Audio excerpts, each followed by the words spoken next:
Le programme de l'École des parents de l'Écriteau de Saint-Hubert vous présente la conscience de l'écrit.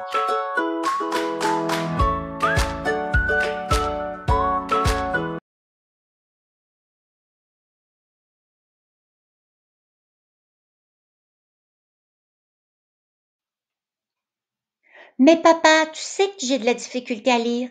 Tu vas m'aider pour les mots qui sont plus difficiles. Ton défi aujourd'hui, essayez de lire 3 mots que tu ne connais pas. Mais qu'est-ce que c'est la conscience de l'écrit? Écrire pour mieux lire? Saviez-vous que la conscience de l'écrit, c'est découvrir que des lettres ensemble forment des mots, que des mots forment des phrases, que tout cela ensemble a une signification. Mais à quoi ça sert la conscience de l'écrit?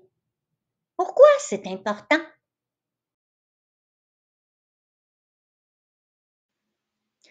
Pour avoir envie d'apprendre à lire et à écrire, mais aussi pour développer notre curiosité. Papa, parle-moi de l'auteur, de l'illustrateur et de la maison d'édition. Rappelle-moi à quoi sert le point, la virgule, le point d'interrogation, les guillemets. Pourquoi il y a des mots qui sont écrits plus foncés ou plus gros? David, savais-tu que l'auteur ou l'autrice est celui ou celle qui a écrit le texte? L'illustrateur ou l'illustratrice, c'est celui ou celle qui a dessiné les images. Que le point à la fin d'une phrase sert à faire une pause quand on lit. Lorsqu'il y a des tirets ou des guillemets, ça nous indique que quelqu'un parle. Le point d'interrogation nous indique qu'il y a une question. Le point d'exclamation nous indique que c'est important ou que le personnage parle très fort.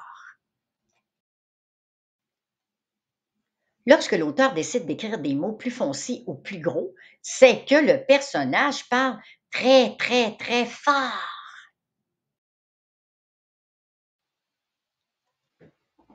Bonne lecture et n'oubliez pas que la conscience de l'écrit se stimule en lisant des histoires, en lisant des mots qui sont écrits un peu partout, en promenade, à l'épicerie, en suivant un texte avec son doigt de gauche à droite. Au revoir et à bientôt!